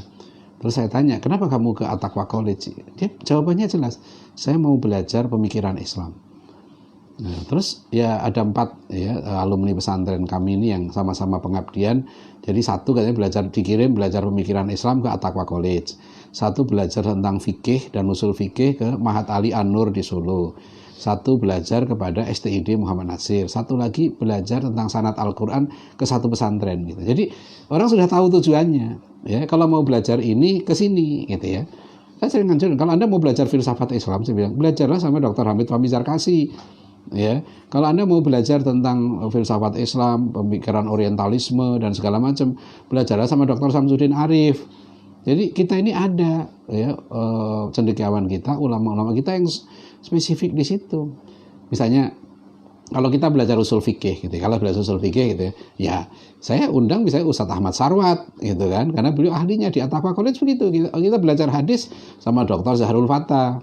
Nah, tahu itu yang penting ya. Jadi tadi ilmu sekolah mahal ini gitu ya, itu luruskan dulu nih persepsi tentang sekolah. Ya, nanti jadi nggak usah risau. Sekolah ada yang masuknya 1 miliar, nggak apa, murah itu 1 miliar itu. Daripada surga lebih mahal dari itu. Masalahnya kita nggak bisa bayar. Kalau nggak bisa bayar ya nggak usah masuk gitu aja kan. Kenapa? Kok sekolah Islam mahal? Nggak bener itu. Ya banyak sekolah Islam yang gratis ya banyak. Ya jadi cuma ada yang orang begini, Ustaz ini ada anak pintar lulusan SMA cari beasiswa. Saya bilang ada kuliah gratis di mana? Di STID Muhammad Natsir itu gratis kuliah. Ya. Ilmu dakwah, oh dia maunya kedokteran. Nah itu masalahnya saya bilang itu. Namun terus nanti dibilang sekolah Islam mahal, nggak begitu. Yang mahal biarin lah. Ya mahal itu untuk yang nggak punya duit. Kalau bagi yang punya duit murah. Ya masuk At-Taqwa ini kalau perlu satu kan masuk At-Taqwa College ini SPP-nya kan mulai 2,5 juta. Ya pilih 2,5 juta, 3,5 juta, 4,5 juta sebulan. Atau yang keempat ini, sesuai kemampuan. Maksudnya kalau kemampuan bayarnya 10 juta, ya bayarlah 10 juta sebulan. Jadi yang bayar mampu 20 juta, bayarlah 20 juta. Ya, itu namanya adil. Ya. Nah, yang mampunya 100.000 ya 100.000 gitu. Yang mampunya 500.000, 500.000 kan enak kita itu. Ya, jadi begitu. Ya, jadi ini luruskan nih cara. Saya sering ditanya, kemarin saya bilang, saya sering kali ditanya itu, kenapa sekolah Islam mahal? Nggak mahal, cuma kita nggak bisa bayar, itu aja masalahnya. Ya cari yang kita bisa bayar. Ya masih banyak insya Allah. Ya, dan itu mencari ilmu itu tidak harus di pesantren, nggak harus di sekolah. Banyak ya kajian-kajian, apalagi sekarang. Ya kita bisa berguru di mana saja.